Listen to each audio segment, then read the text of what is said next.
आत्मीय भाइयों और बहनों, आपको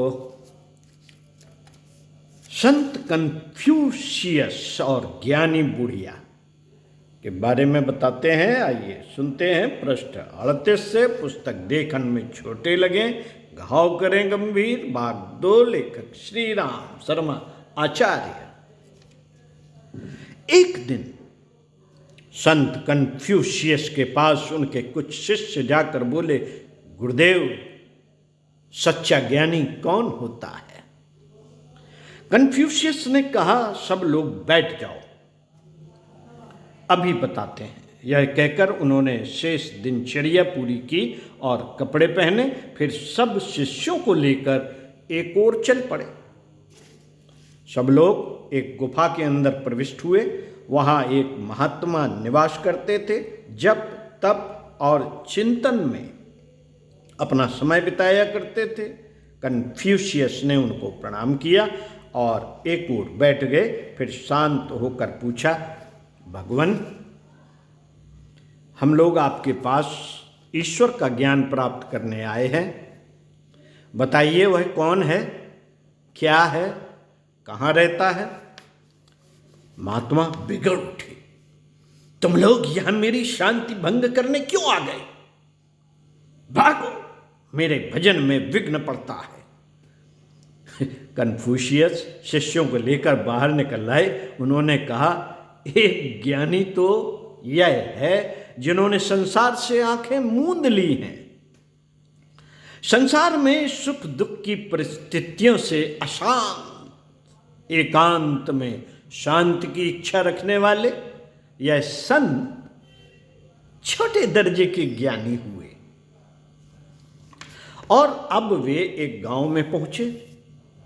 वहां एक तेली कोल्हू चला रहा था। बैल की आंखें बंधी थीं। वह अपनी मस्त चाल में उतना दायरा न मालूम कब से नाप रहा था और तेली कोल्हू पर बैठा कोई गीत गुनगुना रहा था। कन्फ्यूशियस ने कहा, भाई, मैंने सुना है तुम ब्रह्मज्ञानी हो, हमें भी थोड़ा ब्रह्म का उपदेश कीजिए। तेली ने हंसकर उत्तर दिया, भाई, यह बैल ही मेरा ब्रह्म, मेरा परमात्मा, इसकी सेवा मैं करता हूं, यह मेरी सेवा करता है। बस हम दोनों सुखी हैं। सुख ही ब्रह्म है। गुरुदेव बाहर निकले और शिष्यों को संबोधित कर कहा, मध्यम ज्ञानी प्रबुद्ध गृहस्थ के रूप में यह तेली है, जिसके मन में ज्ञान प्राप्त की आकांक्षा है, धीरे धीरे अपने लक्ष्य की ओर बढ़ रहा है। अब वे फिर आगे बढ़े। उन्होंने कहा, संसार की खुली परिस्थितियों का अध्ययन करने से स्थित का उतना अच्छा ज्ञान हो सकता है जितना पुस्तकों के पढ़ने अथवा महात्माओं के प्रवचन से नहीं हो सकता। पुस्तक तो एक व्यक्ति का दृष्टिकोण होती है, प्रवचन एक व्यक्ति की ज्ञान साधना का निष्कर्ष। इसलिए संसार को देखो और यह पता लगाओ कि स्पष्ट स्थित कहां है और भ्रम कहां है। जो साफ हो, निर्विकार और सही हो, उसे तुम्हारी बुद्धि आप ही स्वीकार करेगी। फिर उसे अपने जीवन में धारण करने से कल्याण हो सकता है। इस तरह बातचीत करते हुए वे एक बुढ़िया के दरवाजे पर रुके। कई लड़के बुढ़िया के आसपास शोरगुल कर रहे थे। बुढ़िया चरखा काट रही थी। बीच बीच में किसी बच्चे के मांगने पर पानी पिला देती थी। कभी किसी नटखट बालक को डांट भी देती थी। कभी किसी को हंसकर समझाती। फिर बच्चे खेलने लगते तो वह भी अपना चरखा चलाने में, काटने में मगन हो जाती। कन्फ्यूशियस जैसे ही वहां पहुंचे, कन्फ्यूशियस जैसे ही वहां पहुंचे, सब लड़के भाग गए।